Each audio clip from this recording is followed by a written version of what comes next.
There is no Gotham Knights without Batman family. The fans trust us to be true to the universe. They also want to be surprised. Really, everything is new.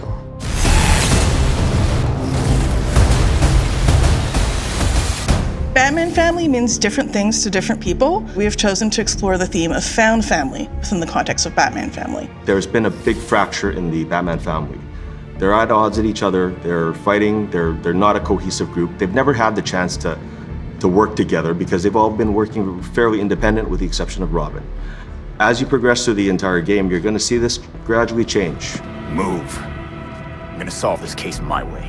I think each knight embodies some of those traits just at different times. Nightwing can have the attitude sometimes, maybe Batgirl the other times, and even the tough guy, Red Hood.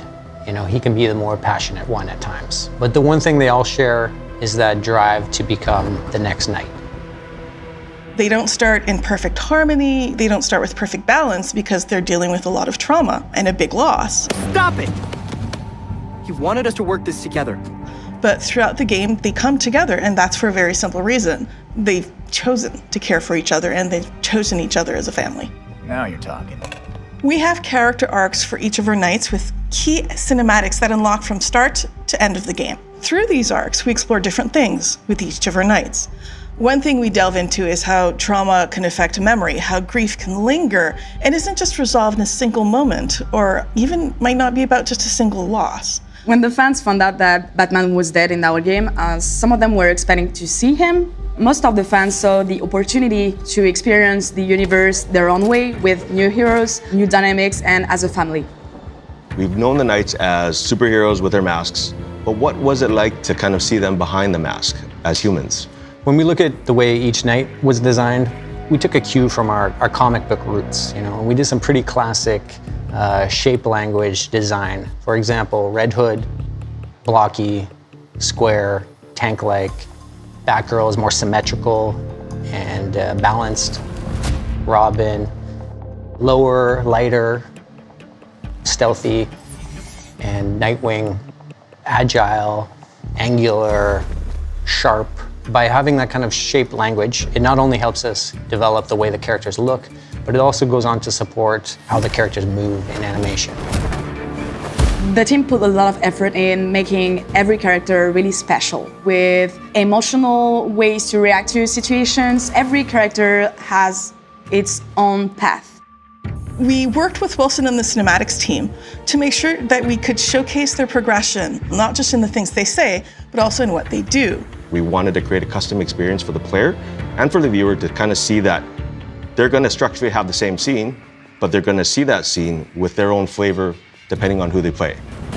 Clear out now. You'll regret it. Having a very solid foundation with the performance of the actors was critical because we got that nice base level. Once we take that, we actually bring it with the animators to kind of fine-tune and really improve everything, bring those facial emotions, putting their take on it. And this is something that we really wanted to make sure that we got it right. In the Belfry, we see the Knights as humans, as young people talking to each other, having a life, wearing more contemporary, normal clothes. And that's a big contrast to how they look as Knights. Belfry Clock Tower is actually where the four of them establish their base of operations, which is essentially their version of the Batcave. This place is quite remarkable. It's certainly brighter than the Batcave. Alfred is literally the glue of the Batman family. He is a confidant, someone they can rely on, and someone with whom grief is shared and understood. I'll always be here when you need me, Master Richard. When any of you need me. Previously, Alfred had to really manage Bruce by himself.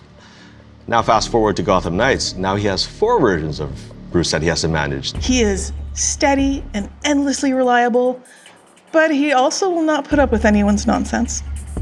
Alfred's fatherly. He's tough, he's caring, he's stoic.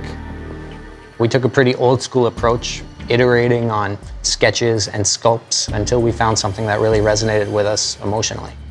When you have the 4 heroes there together with Alfred, kind of figuring out the space, we've actually managed to pack in, I think, almost 40 cinematics in that little space.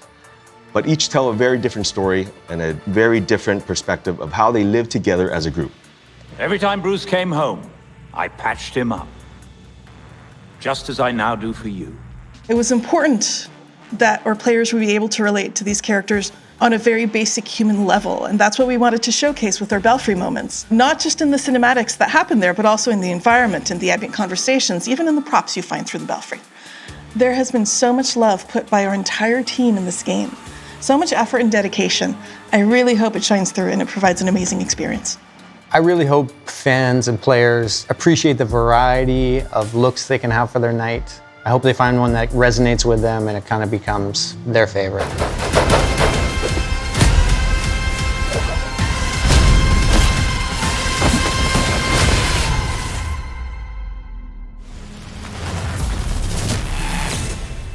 Pre-order now and get the 233 custom Batcycle skin.